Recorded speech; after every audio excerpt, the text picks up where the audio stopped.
Hey everybody, welcome to Contra Talk. My name is Richard Henry, and this is the podcast where we talk about things that matter. And something that matters, at least to Christians, and maybe other people too, but certainly to Christians, is the Bible. And who wrote the Bible? Now we say, of course, the Holy Spirit wrote the Bible. But who were the humans? Who were the guys that wrote the Bible? Who did the Lord use to write the Bible? Well, we're going to be talking about the authorship of Hebrews, and this is just a fantastic conversation. It's probably top 3 conversation I've ever had. I learned a ton, and it's just mind-blowing. So good. But it's a great conversation with scholar Dr. David Allen. He is a husband, a father, a grandfather. He's got a PhD in this particular subject, the authorship of Hebrews. He's a preaching coach, so he's been pastor and preaching for a long time. He's a linguist. He's an expert in the Greek languages and just Greek language and just lots and lots of stuff. It's a great conversation. I hope you enjoy it.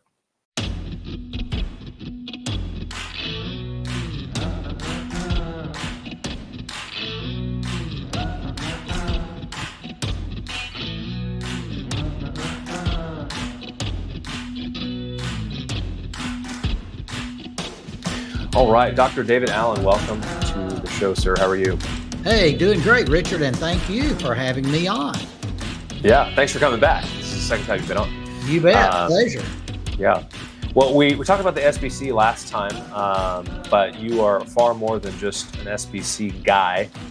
You did run for president in this last go-around, 2024. But we're not talking about that. We're going to be talking about your scholarship on Hebrews. Actually, I have one of your commentaries, the one on Hebrews. I preached through that a few years ago. Very, very helpful. I highly recommend it. But you've also written on the extent of the atonement and many other things, which we're not going to get into, but we are getting into Hebrews. Now, $1 million question, who wrote the book of Hebrews, Dr. Allen? Well, I have argued now since the early 1980s that Luke is the author of Hebrews. Okay. And there's a little story of how I came to that if you want me to get into that. Absolutely. Let's get into it. Pretty interesting. But when I was in college, I attended a small Christian college, and I took a course. I think it was my second year there, so it would have been somewhere around 1976, a course called Creative Writing. And the professor of the course gave us a list of topics to choose to write our paper in order to incorporate everything we'd learned about creative writing. But the list of topics were all theological. They were all biblical and theological. And one of the topics on the list was the authorship of Hebrews. And so the professor, I chose that topic. And the professor, as I was leaving the class that day, caught me at the door. He said, "David, I'm really glad you chose that topic." He said, "I want to encourage you to look at the possibility that Luke may have had something to do with Hebrews." He said he had noticed through the years the stylistic similarities between Hebrews and Luke Acts. So I did. I approached it, and I looked at everything. You know, I read everything I could on it, wrote about a 12-page paper in college.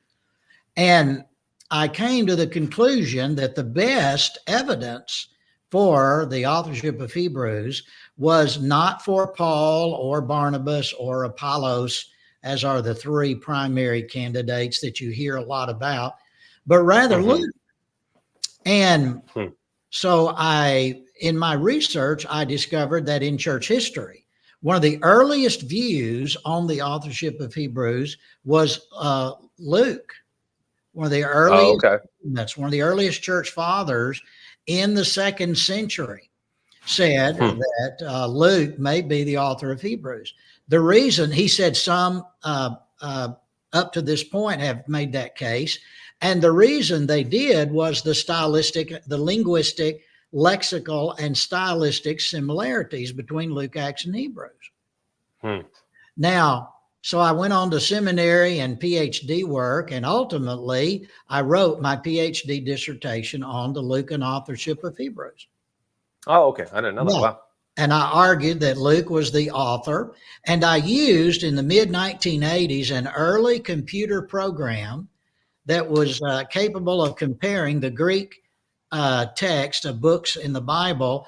And so I compared the Greek text of Luke, Acts with Hebrews, and also the Pauline epistles with Hebrews, at least to be able to compare those two. And I discovered many linguistic similarities that were not recorded in the commentaries. And so I added what was in the commentaries plus what I discovered and created my dissertation at the University of Texas at Arlington in the field of linguistics. And so I earned my PhD in 1987. My dissertation was approved. I successfully defended it. And then over the next several years, I revised it, kept adding to it, revising, adding. And in 2010, my book, Luke and Authorship of Hebrews, was published. And B&H Academic published it, and it's 412 pages of evidence arguing for Luke as the author of Hebrews. Now, at the same time, that same year, I published the New American Commentary on Hebrews in that series. And in my introduction, I took the information from my Luke and Authorship book and synthesized it and summarized it and placed that information in the book in my commentary, also arguing for Luke and Authorship of Hebrews. And I've written 2 or 3 articles on that and delivered 1 or 2 papers on the subject at ETS in years past. So basically, that's how I came to the position, the suggestion that Luke is in my view, the best argument, the most evidence can be marshaled for Luke as the author of Hebrews. Wow.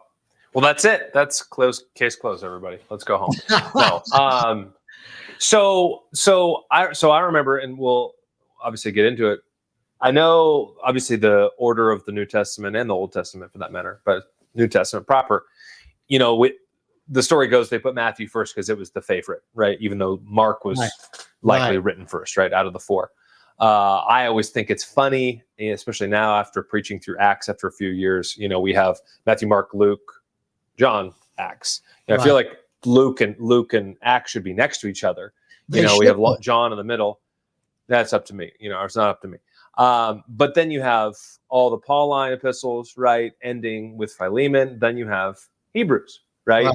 And so I've heard that they put Hebrews there because, Paul wrote Hebrews.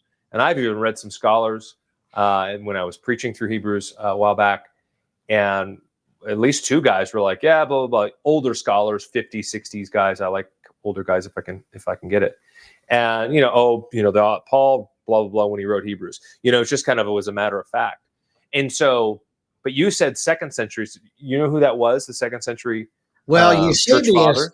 Yeah, Eusebius, who's not a 2nd century, but Eusebius quotes Pantaenus, who is a 2nd century author, as saying that some who've gone before him argued or made the case that Luke was the author of Hebrews because of the stylistic similarities.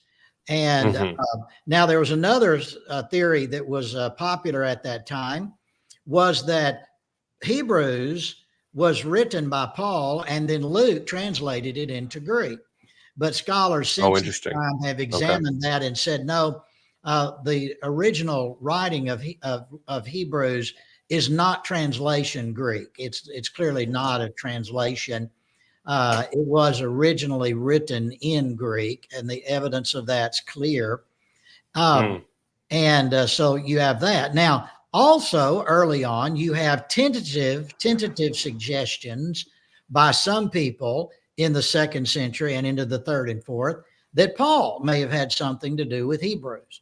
Now, what you had during that period of 200 to 300 years prior to Augustine is you had basically 3 streams of theories regarding the authorship of Hebrews. One of those 3 leaned toward Paul, but the other 2 leaned away from Paul. One was essentially, it's anonymous. We don't really know who wrote it. But the idea, the early church history evidence the church fathers, patristics, as we call them, evidence for Paul as an author is not very strong. In fact, it's not very strong for anybody, to be honest. And because you have a number of people who've been suggested as the author of Hebrews, some of which were suggested during the period of the early church fathers, and then some during the medieval period and later in the Reformation. For example, Luther was the first person to suggest Apollos as the possible author of Hebrews. Apollos is the Alexandrian. Apollos from Alexandria. One of those three traditions I mentioned was the Alexandrian tradition, but they never ever suggested Apollos as the possible author. What do they know that we don't? And so the point is, by the time you get to the 20th century, you've got more than 20 suggested possible authors for Hebrew. Wow. Including two women. I've heard that. I've heard kind of egalitarian. Well, maybe a woman wrote it. Yeah, in 1900, Adolf von Harnack, the great scholar, German scholar, who was also very liberal, he wrote a short article arguing that Aquila's wife Priscilla is the author of Hebrews. And then later, in about 1980s or 90s, somewhere in that area, Ruth Hoppen also argued for Priscillan authorship. And so that's an interesting theory. And the second woman that was suggested is the very last suggestion of a new suggestion chronologically. It occurred in 1975 from the Catholic scholar Mary Forda. And she argued that Mary, the mother of Jesus, was the author of it. Now, obviously, Mary Forda was a Catholic scholar, and you can see how that would influence her here. But nobody, of course, holds that view. There are very few that hold the view that Priscilla wrote it, because in Hebrews 11, I believe verse 32, the author says, "And what more shall I say?" And the part of the part of speech there, the participle, I believe it is there. The ending there is masculine and not feminine. And so if the author of Hebrews is a woman, then she is disguising that she's a woman. Now you've got problems with biblical authority and biblical inerrancy, if that's the case. Does the Holy Spirit bless that kind of subterfuge? I don't think so. So, and there's really no strong evidence that Priscilla wrote Hebrews, but that'll give you some feel for the 20-something authors plus or 20-something theories that have been advocated from early church history to today. That's crazy. I didn't know it was that high. I knew there were several. So let's. I want to get into some of those. Obviously, your doctoral work, which is great. That's like a nice surprise. I didn't know that. I knew you'd written on it, but I didn't know that was your doctorate. I want to get into some of the reasons why Luke, why you think for sure, like here's top 5, top 3 reasons. You just mentioned one. It sounds like it's a man, right? We have a male, masculine. Of course, we don't have that in the English, but we have it in Greek. And you're a Greek scholar, by the way. So, I mean, people who are listening, watching, like you studied Greek way longer and way more than the average pastor. And I know you're very well studied. So that's no small feat at all. So you know what you're talking about is all I'm getting at for those listening and watching. But why isn't it Barnabas? Why isn't it Paul? You mentioned that old computer program from the 80s.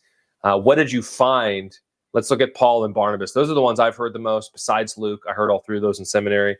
Oh, Holy Spirit wrote it. Okay. Yeah. I mean, yeah. Well, obviously the Holy Spirit did write it, but he wrote everything. Yeah. Yeah. Who is the human, right? That's what we want to know. We want to know who the human was. So let's just knock out, I guess, Barnabas right away. So why didn't Barnabas write Hebrews? What do you think? Hey, are you enjoying this? I hope you are. I really do. If you wouldn't mind liking and subscribing, doing the little thing somewhere down here, I really appreciate it. It helps me out. And that's it. Back to the show. Well, Barnabas was one of the early authors suggested. In fact, the church father Tertullian is the one who suggested Barnabas, but Okay. with no argument for him. He just says that Barnabas wrote Hebrews. Now, what we think is happening there, and all of the details of this, by the way, is in my book, Luke and Authorship of Hebrews. But there is a letter called the Epistle of Barnabas. That's one of the, probably a spurious letter. It's probably not written by Barnabas.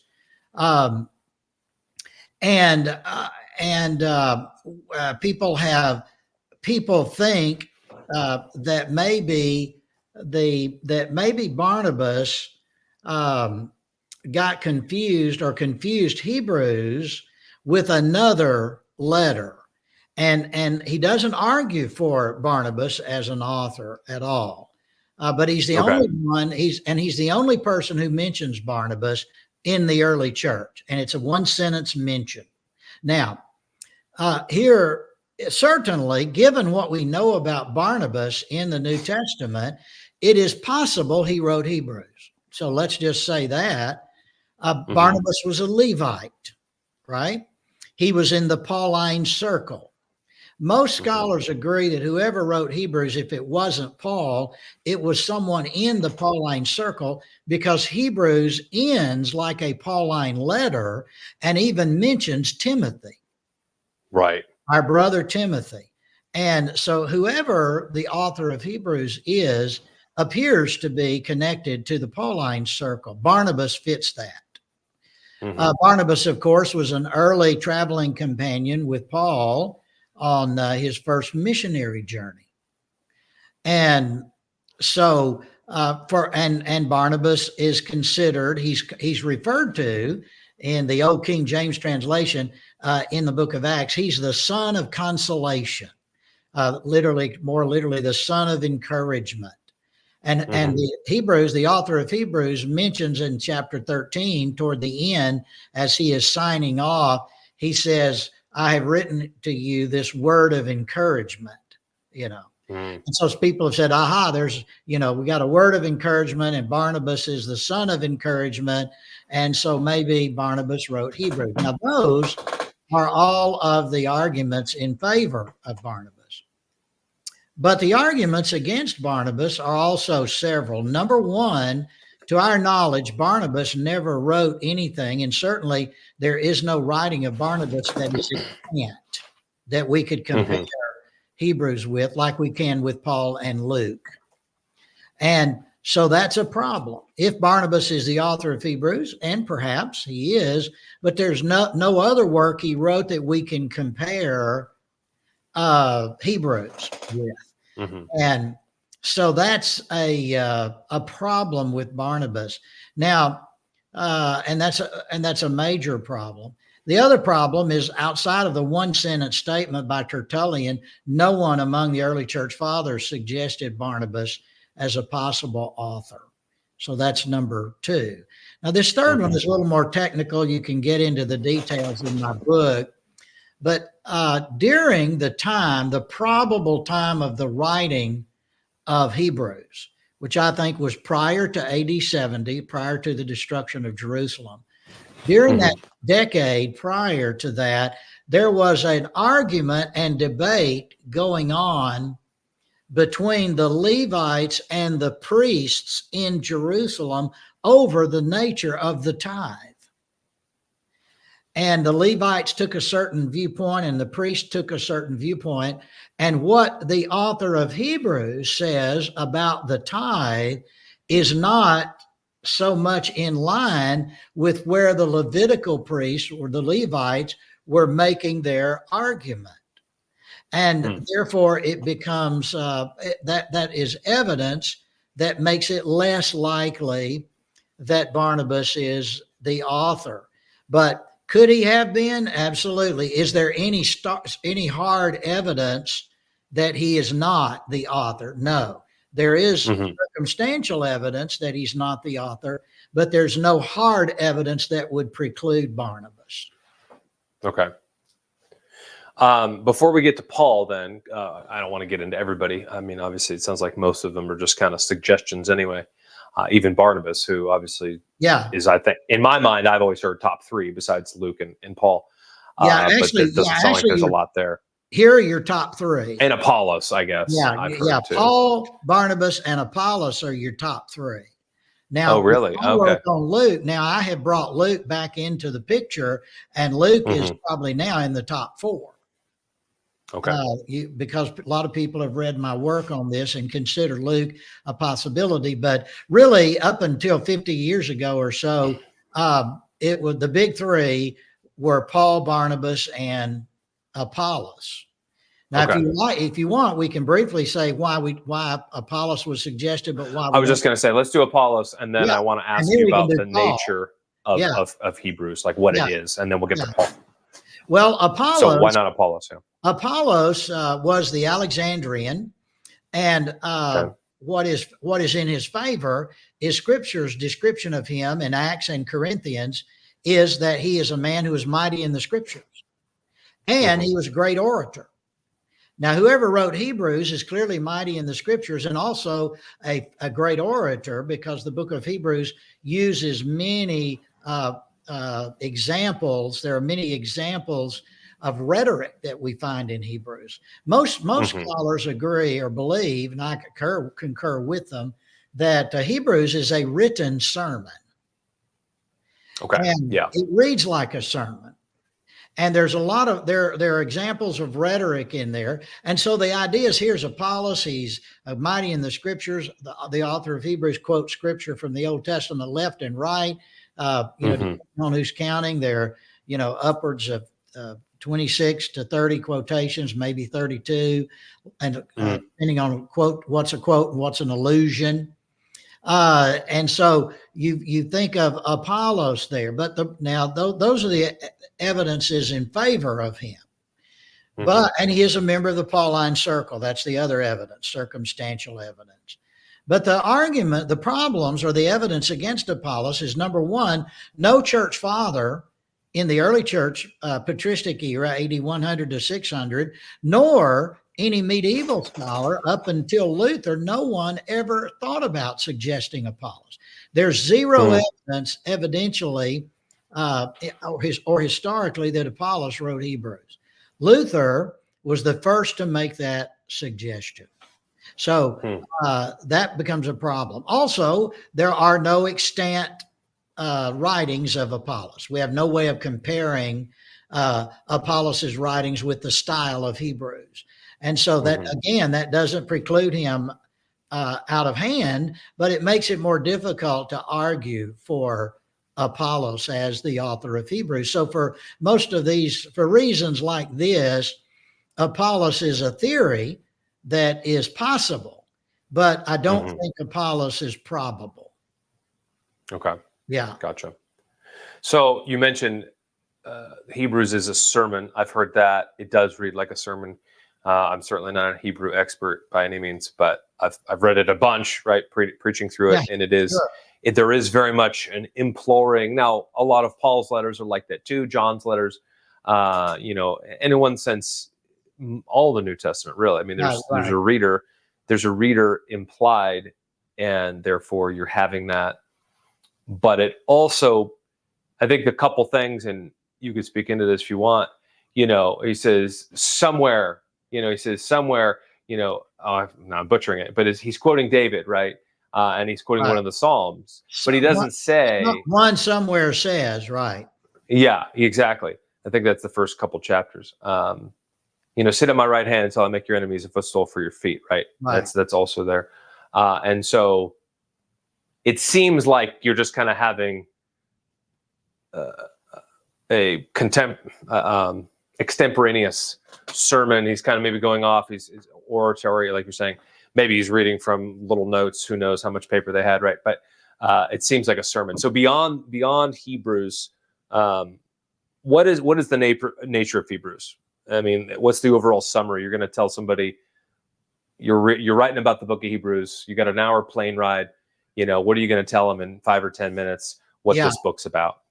Well, yeah, the first thing I would say is Hebrews is the only truly anonymous book in the New Testament. We know Mm-hmm. who wrote all of the other books of the New Testament. We do not know who wrote Hebrews. There is no name appended at the beginning or the end or anywhere that identifies the author. There is no strong tradition for any single author.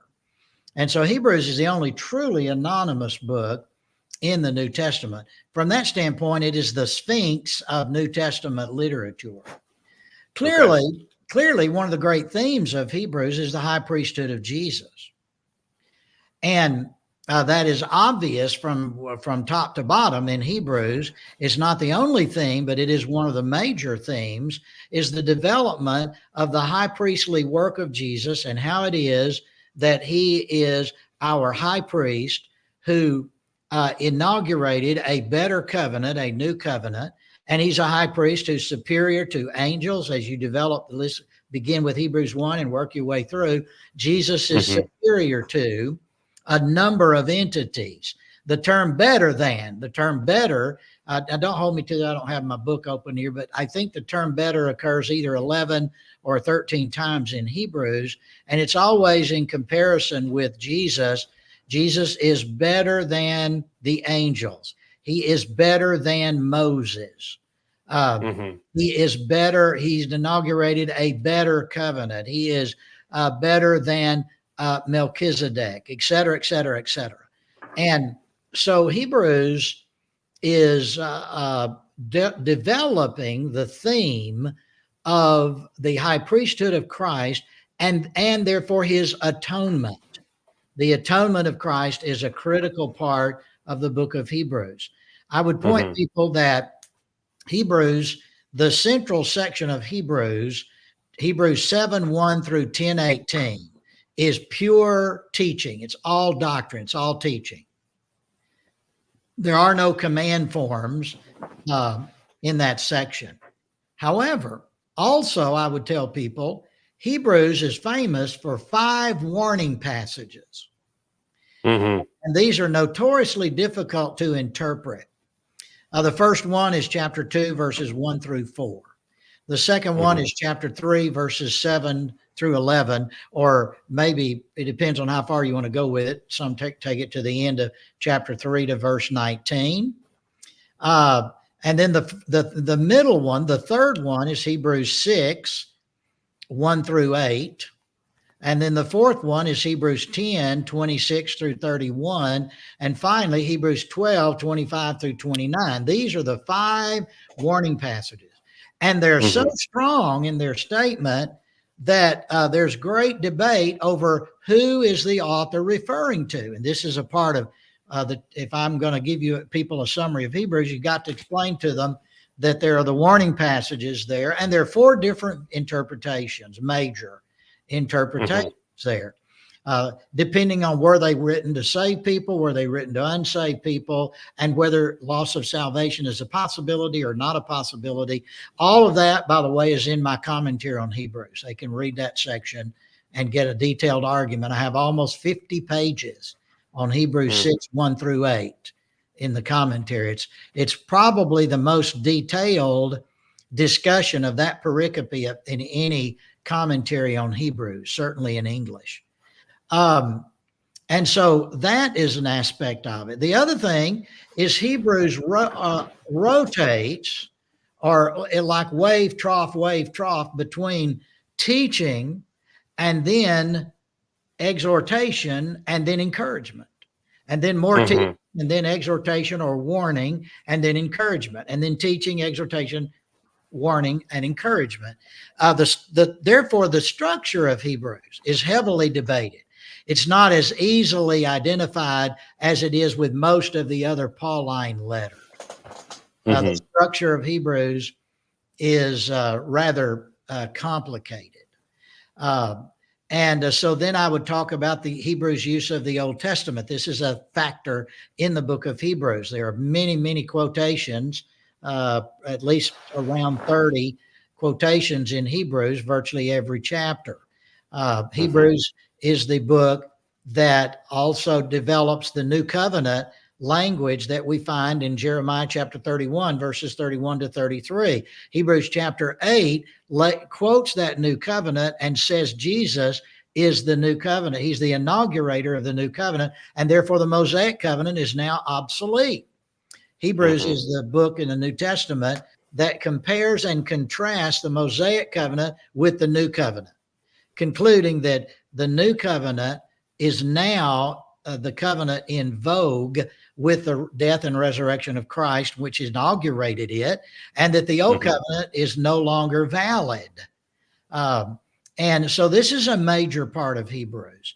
And then finally comes the what is the purpose of Hebrews? Many people have made a mistake there. They think, well, Hebrews is about the theme of the high priesthood of Jesus, and so the author is writing to teach us that theme. No, that's not the purpose. That is a theme of Hebrews, but Hebrews is a pastoral document. And all through Hebrews, the author is saying, don't drift back, but move forward, press on to maturity. And the key verse is right at the center of the book that illustrates that. It's Hebrews 6:1. Therefore, laying aside the ABCs, of the gospel, let us press on to maturity. Notice he doesn't say there, let us press on to salvation. He says, let us press on to maturity. So all of these things are part and parcel of the book of Hebrews. Now, when you put all of that together, there's a lot of that is unlike Paul. Paul doesn't write his other letters like that. And on top of that, you have the stylistic dissimilarity with Paul. A lot of the style that you find in Hebrews, you don't find in Paul. Now, you find some, but there's a lot you don't find. The biggest thing you do find is there's a pretty good level of lexical similarity. There are about 56 words that occur in Hebrews that only occur in one or more of the other Pauline letters. That is the best argument for Paul right there. There is some lexical similarity, but what offsets that is the style seems so different. And that's why when you look at Luke and his writings, he also is only 3 words short of having the same similarity of vocabulary common to Hebrews and his writings. And therefore, some have made the suggestion Paul wrote it, Luke translated it, or Paul preached it, and then Luke collected it and added some things and wrote it. Yeah. Or there's a third view, really similar to that, and that is that the authorship is joint it's a joint authorship between Paul and Luke. That Paul is the main person behind it, but Luke may have been involved. But when it comes to Pauline authorship, outside of Roman Catholicism, there are very few scholars who argue for Pauline authorship today. Most are agnostic about that. They do not think Paul wrote it. Now, they don't necessarily take a position on who did write it, but they really don't think that Paul wrote it. Let me give you an example or two, and I know we're getting into a lot of time here, but we're all good. Yeah. In the Pauline letters, the phrase "in Christ" is a very common phrase. In Christ Jesus, in Christ. And that phrase occurs approximately, don't hold me to this, I'd have to go look at my numbers, 168 times in Paul's letters. That phrase never occurs in Hebrews. And see, that's just an example of one of the many stylistic differences. Let me give you one more. There are 2 words that are translated by the English word star in Greek. One is the term astron, from which we get our word astronomy. The other is aster. And it's interesting that all the writers of the New Testament that refer to the word star, except for 2, use astron. And then there are two writers that use aster. And the two writers that use aster are Luke and the author of Hebrews. Paul never does, but Luke and the author of Hebrews. Now we're getting into similarities between Luke and the author of Hebrews. But the arguments in favor of Paul are the ending sounds like a Pauline letter. The author mentions Timothy. There are some Pauline vocabulary words and themes that are there that has to be admitted, right? But the evidence against Paul is there's no strong early church father, early patristic evidence in favor of Paul. There is evidence in favor. It's just not, there's no strong unified tradition for Paul. Secondly, Paul says, in all my letters, he writes his name. He says, Paul, he has a salutation, an opening salutation where he identifies himself. Paul does not do that or whoever wrote Hebrews does not do that. And so Hebrews doesn't begin like a letter. It is a letter. It's a written sermon, but it doesn't begin like one of Paul's letters. Furthermore, Paul usually almost always refers to Timothy as my son, Timothy. The author of Hebrews in chapter 13 refers to him as our brother, Timothy. And so, interesting. Yeah, so there are a number of these kinds of things that make it less likely, predominantly the stylistic dissimilarity, that make it less likely that Paul wrote it. So I want to get into some more Lucan reasons. Yeah. Because it sounds like there's probably several more. But before we do, so somebody's going to say, oh, yeah, but Paul's the king of the New Testament, right? He wrote 13 letters. He wrote Romans. Come on, Dr. Allen. It's a sermon. That's why it's different.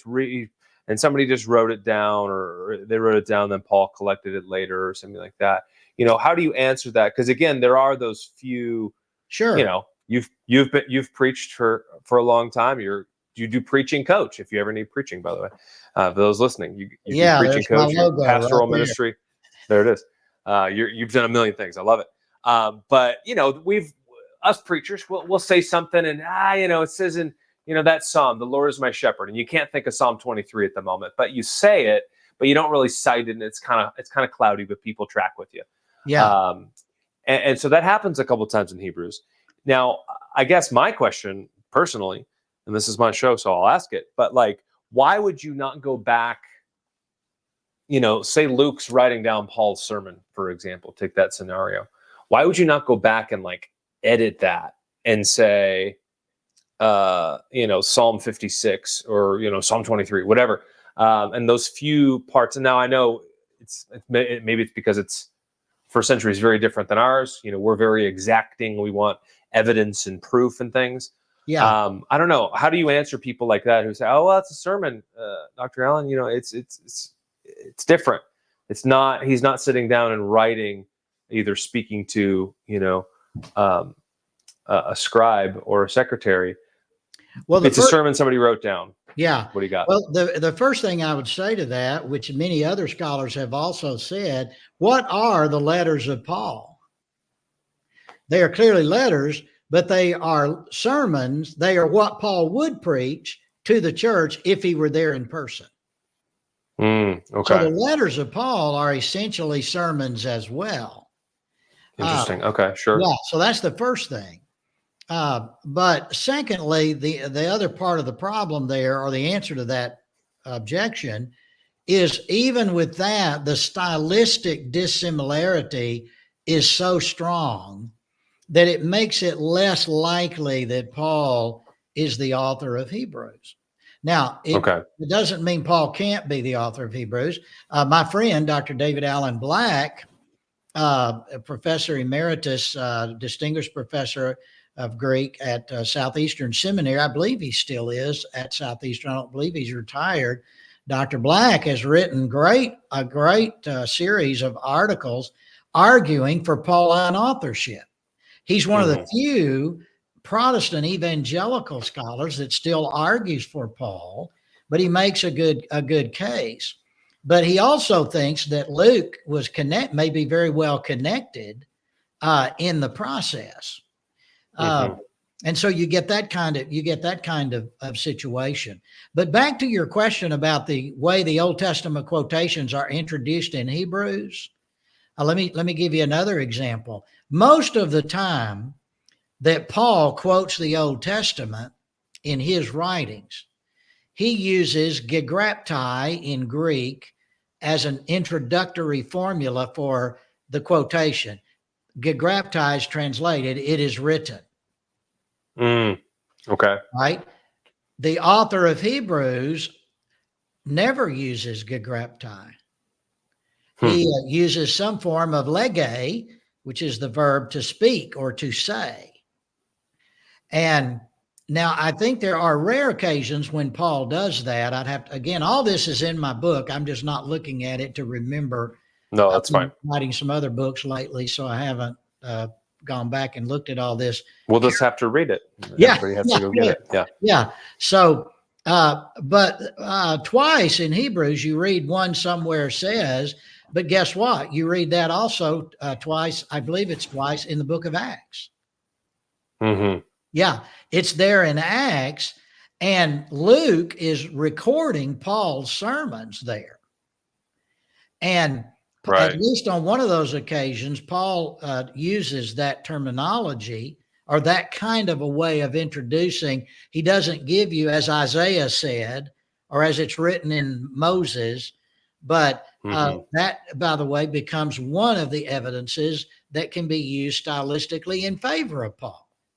But also it can be used in favor of Luke, because Luke uses that in that terminology, I believe twice in Acts, as he is recording somebody's sermon, either Peter's, Paul's, or Stephen's speech in Acts 7. And so that does appear in Acts. So for whatever reason, even in Acts, Luke doesn't go ahead and choose to give the name. Now, it goes deeper than that, because I researched this. Actually, that's kind of an idiom that is a Hebraistic idiom that is a way of saying it's not, the author is not saying, I can't remember where this is, whether it's Isaiah or Jeremiah. It's not that. It's the opposite. We all know the Old Testament so well, we don't even have to cite chapter and verse. Of course, there wasn't chapter and verse at the time Luke. Right. My point is, he doesn't even have to say what book it's in. Everybody knows. And so that's a factor. Yeah, that's okay. Yeah. That. Yeah. That's true. They don't cite chapter and verse because there weren't chapter and verse. There weren't chapters and verses. I didn't forget that, but yeah, it is true, and that's sometimes an argument when it's like, well, this didn't exist. Yeah. Okay. No, that's good. So yeah, I mean, I think I like. I don't know. I need to read. I haven't read your book on that, but I need to get it. I think I like the idea maybe that Paul did write, or rather, maybe it was a series of or maybe two sermons or one sermon, and then Luke expanded. I don't know. That's interesting, but it certainly seems like Luke had a lot to do with it, if not just being the author and compiling it, similar to what he did with, the first and second volume of Luke and Acts. So what else? What else? I mean, as we kind of like land this plane, because obviously there's 400 some odd pages in your work. But what else can we point to? Because I would look at the end, our brother Timothy, but like you said, he's my son. Paul usually calls him that, not my brother. Now he could, yeah, he obviously could call him that, but I always kind of lean like, well, yeah, it's probably Paul, I guess. I mean, that makes sense. But Luke's there too, right? We just don't see him as much, and he's not as pronounced, in some respects. But he did also write a third of the Bible, even not including Hebrews. If he didn't write Hebrews, if he did write Hebrews, he did write Hebrews, he wrote more of the Bible than Paul or anybody else. Yeah, that's true. Well, let me before we get to kind of concluding some few other kind of evidences, I guess, and I don't know anything compared to a lot of other people, but like Paul, right? He was a Hebrew of Hebrews, right? Tribe of Benjamin, circumcised 8th day, right? Pharisee, zealot, like he was that, right? He knew the Old Testament Right. backwards and forwards. Now, clearly that doesn't mean other people couldn't, like you just said. They knew their Bibles way better than us modern people do, that's for sure. Right. But he was Jewish, right? Roman citizen, we know his whole backstory. Right. Pharisee, all that comes to Christ. We know the whole account, I hope. But you look at Luke. Tell us about Luke, because I think a lot of people think, well, he was, he wasn't Jewish, he wasn't Hebrew, he didn't have those roots, yada yada yada. So somebody might say, well, it's obviously Paul because he has all this background. God obviously blessed him. He wrote 13 letters. Da da da da da. He's using all that biblical knowledge, Old Testament knowledge. Where would Luke have gotten that from? Some people argue that with others. So what you are doing is articulating the number one argument against Luke. Yeah. And Okay. and that is the supposition that Luke is a Gentile. But now maybe he's not. Talk to us, Dr. Allen. Yeah, I don't know. Yeah. Who told you that Luke is a Gentile? Where in the New Testament are we told that's true that Luke is a Gentile? Huh. Here's my next question, because we're not told that. Mm-hmm. Where in the early church fathers are we told Luke is a Gentile? Not a one of them say he is, but several of them say he is or probably is Jewish. Wow. So I argue, I have a whole chapter in my book, I argue that along with a number of New Testament scholars, Lucan scholars over the last 50 years, that Luke is actually not a Gentile, and that there's evidence in Luke Acts that he is Jewish and not Gentile. And let me give you some of that evidence, and then we'll close on an interesting point that I think your listeners will love hearing. Mm-hmm. When Luke lists in Luke and Acts, when he gives time references and distance references, rarely does he do so in Roman or Greek, terminology, but rather he does so in Jewish terminology.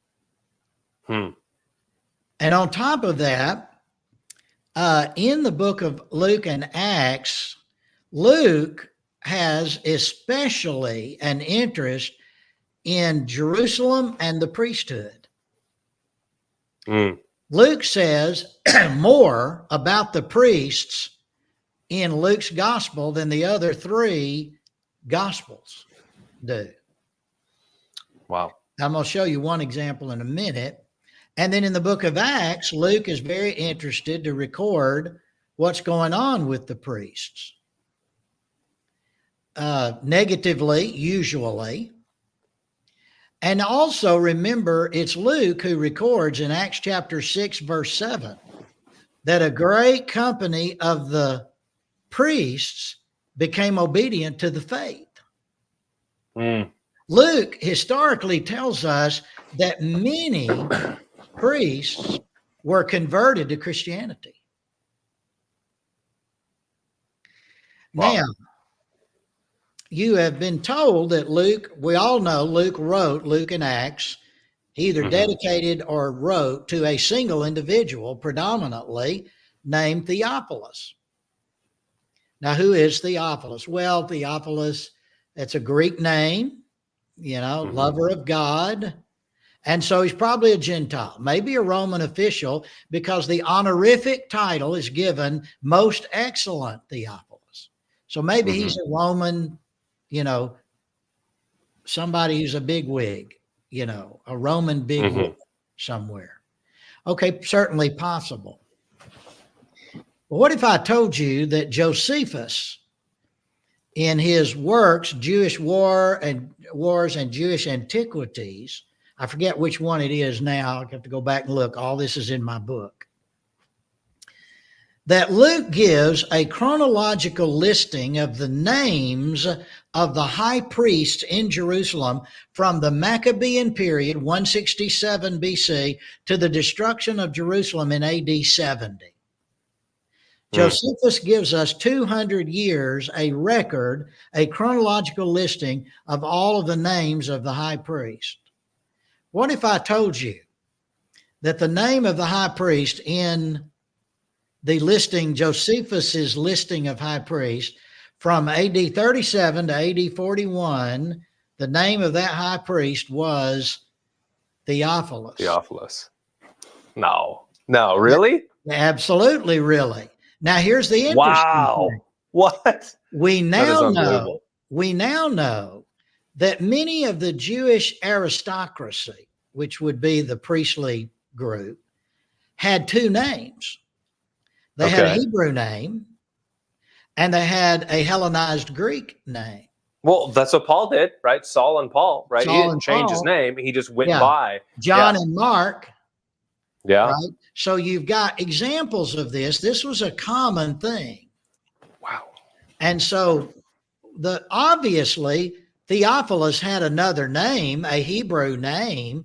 If you translate backwards, it would fit the name Yohanan very well. Yohanan.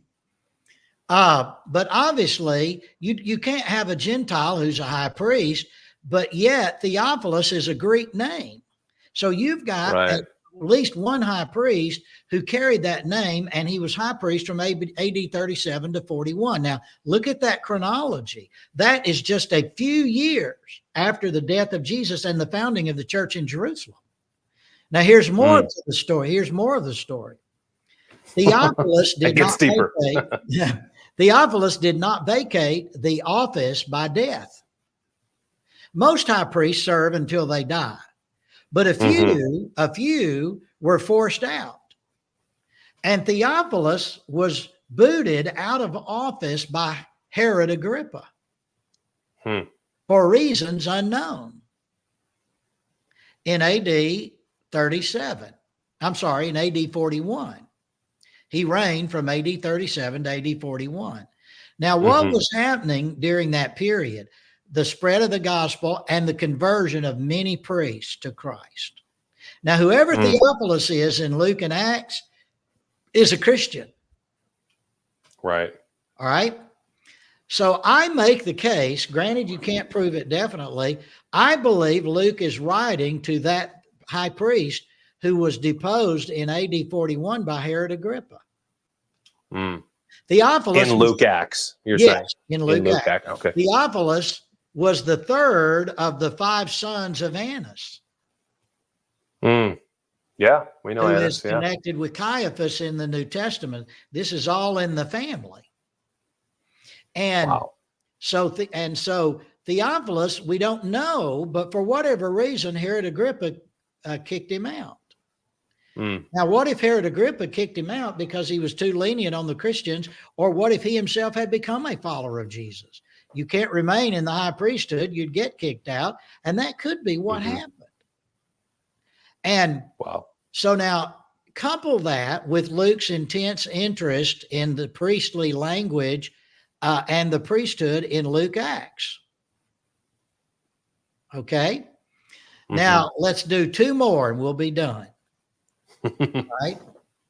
If you look at Acts chapter 20, verses 4 through 6, this is where Paul was when he wrote the book of Romans. He's in Corinth. And Paul, there are a list of names who were with Paul in Acts chapter 20, verses 4 through 6, when Paul wrote the letter to the church at Rome. Now then, if you look at Romans chapter 16, Paul gives a lot of greetings to people.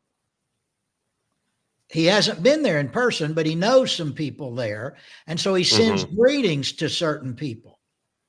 And in that list, half of the greetings Paul greets, half of the names there are 26 names listed in Romans 16, and 15 of them are Jewish. And look at Romans 16, verse 21. And when you compare the list of Acts chapter 20, verses 4 through 6 with Romans 16:21, you see names that are on both lists. You see Timothy and you see Secundus, and you see 3 names or 4 names that appear on both lists. Sopater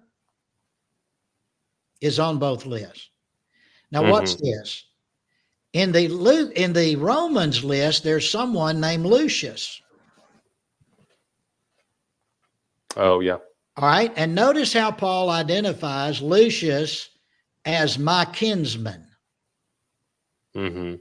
That is language that means that whoever Lucius is, he's Jewish. Now, William Ramsay, the great archaeologist, discovered in the papyri of Pisidian Antioch that the name Lucius and the name Lucas were used interchangeably for the same person. One's a more formal name, the other's a more familiar name. It's similar to our use of Robert and Bob. Yeah, okay. All right. Now, looking back in Acts chapter 20, verses 4 through 6, and there is no Lucius there. Right? Yeah. Timothy, well, Tychicus, Trophimus. Are you sure? Are you sure? Read verse 6. Verse 6, but we sailed away from Philippi after the days of unleavened bread, and 5 days we came to them at Troas. We were there and stayed for 7 days. 3 times there's a word that appears in that verse. We. So who else is with Paul, though he's not formally named? Right. Luke, yeah, of course, yeah. Now you've got in Acts 24 through 6, you've got a Luke and you've got a Lucius in Romans 16:21. Right. The Lucius of Romans 16:21 is Jewish. Many believe, and I'm one of them, that the Luke in Acts and Lucius are the same individual. And if that is correct, because they're both in Paul's company right there at the same time, and if that is correct, Luke is Jewish. All right. Wow. Now let's do one more. How does Luke begin the book of Luke? He has a stately Hellenistic prologue of High Greek, Attic Greek, Classical Greek. And then what does he do in 1:5? He introduces us to a man who is where? King of Judea. Well, no, in verse 5 of Luke chapter 1, he tells us about a high priest named Zechariah. Zacharias. Now, where is Zacharias located? In the temple. And not only that, we're told Zacharias' wife's name, Elizabeth. And not only that, Luke records the detail that she is a daughter of a priest. And so the very first event in Luke's gospel, now keep in mind, this is the Luke who's writing to Gentiles, right? That's the theory. He's writing to Gentiles. But he starts his gospel in the temple. In fact, in the holy place with Zacharias, who is tending to the altar of incense during the Tamid, Tamid, the afternoon Tamid service, which was a regular service, and many, many Jewish people were located outside participating in the service, and they're waiting for, at this point, Zacharias to come out from behind the curtain to the outer court to pronounce the final blessing that ends the Tamid service. But what occurs to Zacharias in there? An angel appears to him.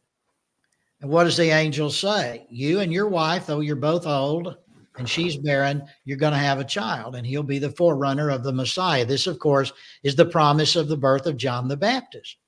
But does Zacharias believe the angel? No, he doesn't. He doubts. No. What does the angel tell him? Because you've doubted, what? You walk out of here, you're not going to be able to speak. And indeed, Zacharias was not able to speak until when John was born. He was dumb for 9 months. He couldn't speak. So he comes out of the temple. Luke's recording this, and he comes to the people, and Luke says all the people were waiting for his exit. But when he comes out, what can he not do? He cannot end the Talmud service by pronouncing the benediction, raising the hands, pronouncing the benediction, and dismissing the people. He can't speak. Are you with me? All right. Yeah. So then through Luke's gospel, he's constantly talking about the priests. And he's constantly in the gospel picturing Jesus as a high priest. He's the only gospel writer that says they took Jesus as a baby to the temple to fulfill the law. He's the only one who says those 10 lepers, Jesus said, go show yourself to the high priest.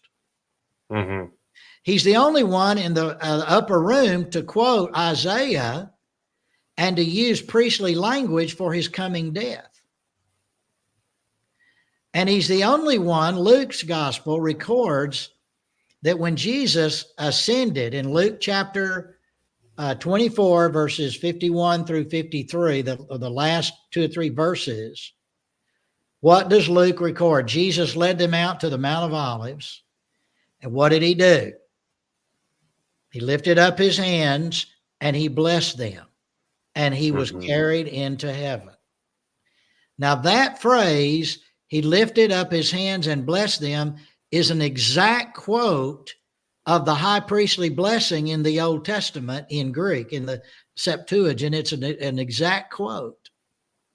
And what Luke is doing is picturing Jesus, now that he's made atonement as our high priest, he's pronouncing the benediction on that atonement, and he's ascending to heaven. And what Zechariah, the priest, couldn't do in Luke 1, chapter 1, Luke 1, 5 and following, what the priest can't do, what Zacharias, the priest, can't do, Jesus, the high priest, does. And so Luke is actually presenting Jesus throughout his gospel like a high priest. And from there, it's just a simple step to Hebrews. See, Paul does not develop the high priesthood of Jesus. Luke does. And so the author of Hebrew, in fact, there's a man, I forget his name now, but 10 or 12, 15 years ago, he wrote a book entitled Luke the Priest. And he makes the argument, now I don't think he's correct, but he makes the argument that there is so much priestly language and concepts in Luke's gospel that Luke is himself a priest. Wow. Okay. I think that's carrying it too far, but it makes the point for my case that Luke is Jewish and has a great interest in the priesthood and has structured his gospel at the beginning and the end to portray Jesus fulfilling the Day of Atonement's service and sacrifice, and then dismissing the people, concluding the service with the lifting up of hands and pronouncing the blessing. So wow. Now there's a lot more to it. But if you want to know all of the arguments for Lucan authorship of Hebrews, they're right there in 412 pages. Wow. This is one of my favorite conversations. I'm serious. Like, wow, that's because you're right. I mean, there are several presuppositions there. You know, well, Luke was a Gentile. Well, okay. You know, and then you think, well, all the other authors are Jewish of the New Testament except for Luke, right? And things like that. And it's like, well, you just made a pretty good case that he's actually not a Gentile. I mean, that Josephus, you know, Theophilus, And we kind of oh yeah, of course it's a Greek name, blah, blah, blah. He's Roman, or it's a Roman name, whatever, right? It's not Jewish. And yet we see that with Saul Paul. I mean, I kind of blew myself away, in preaching through Acts. He was a Christian, Saul, Saul, why are you persecuting me? Yeah. He didn't tell him, hey, your name used to be Saul, now it's Paul. It wasn't a Jacob Israel situation. Although God could do that, but that's not what happened. That's not what the text says. And when you it's like we read and we know, and then we hear sermons, or maybe people don't, I don't know, they confuse things. And then we just kind of take it for granted. And then we're like, yeah, that's what it is. And then you're like, is it though? Hey, and here's the thing. What does it say? Here's what I forgot to tell you. The name Theophilus, remember he's called Most Excellent? Yeah. Guess what we discovered? We now know that the high priest in Israel was given the title Most Excellent. Really? Really.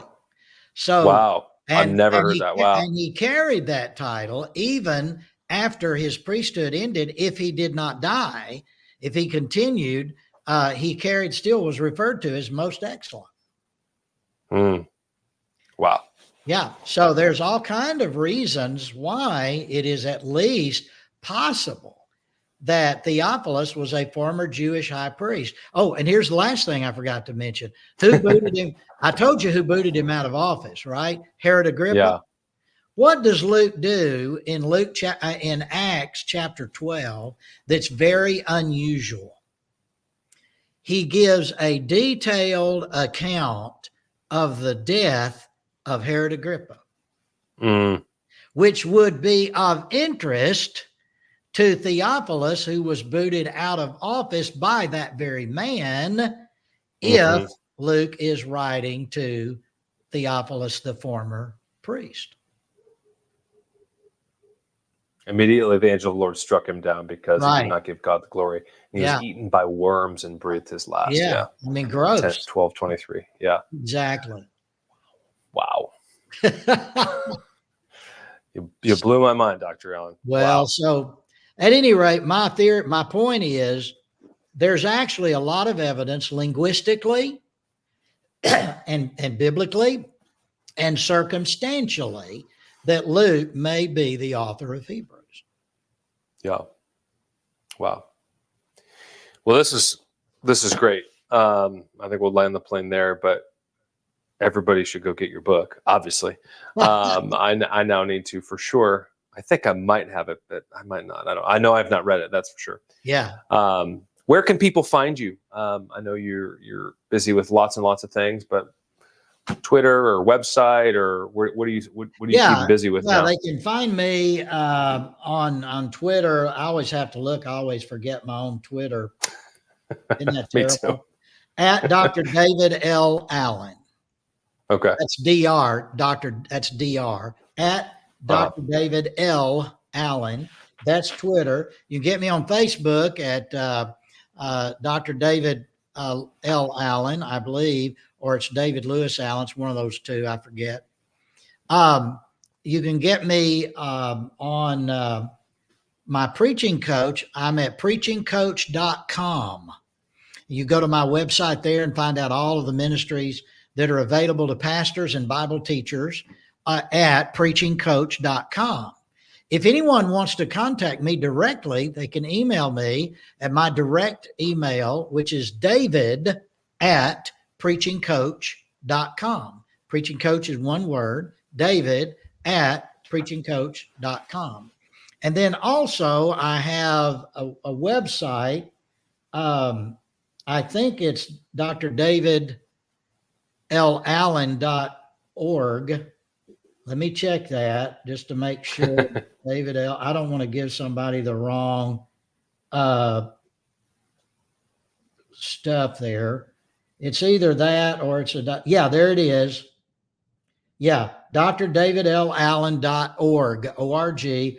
You'll get all about me. There's a bunch of stuff there when I ran for the presidency of the Southern Baptist Convention. There are pictures, things to read, and some of my articles on things. And I'm going to start back producing material on that website. But Also, you can get me on Facebook as well as on X or Twitter, Mhm. and at that website right there. Perfect. Well, I appreciate the time, Dr. David Allen. I really do. It's been a Sure. pleasure. And everybody go check out that book. Until next time, God bless. Thank you. Thank you.